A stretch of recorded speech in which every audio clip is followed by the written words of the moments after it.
Uyca. Talağıma çıktım. Aka, Koynum boldu. maskını takın aka. Nereden aldınız? Sırtka. Bir işleri var mı? Sen? Ma axlatni tüküvatqaç. Ma öyde. Uttan düme. Sen köftet qalmaptı. Bu paha taş koymagan aka. Yak. Onda demittim. Tamam tamam.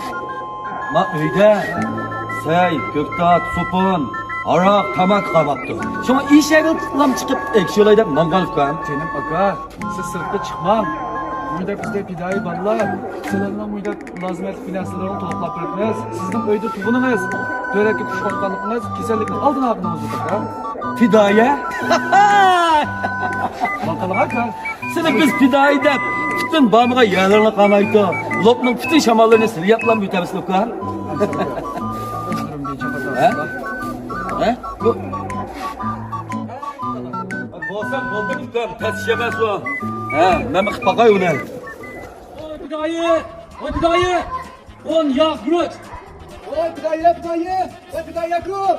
Bak itu yang kos kamu tu dia cakap kau tu kalau kita ni kau tu. What did I come? What did I come? What did I come? Ya, burun, sen çarpan. Kahve ya, bir açıklasın bunlar. Kondum oldu ben ha. Fidayi olmakla tersken. Bir abdan uyumuzda oturun. Ters küçüşmen dese anlamaptı ben. Acep tersken ha, acep tersken. Hey. Hey.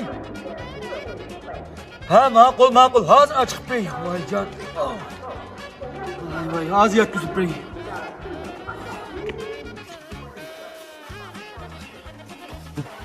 Vay. Ben ağzı yolunu aldık geldim ben malını açık beyimi kapıma bir de fırsatlar bey. Ağzı yak yüzüp bey. Koş.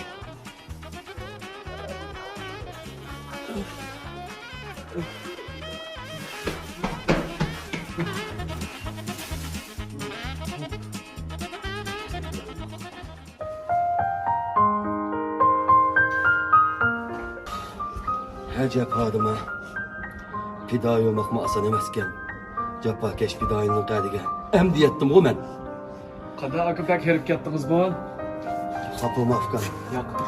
mən sana namaqol, xapılma. Yok aka. Pekesine bakarsın. Həcəb pişman qıldım. Bir obdan uyumulda olturunlar dese, oltumaptıken mən. Xəp, bundan keyin öydün talağı qat'i çıxmayman. Bosla aka sen. Öylürge. Maqul Afgan, rəhmət, cəfa çəkdinlər, maqul.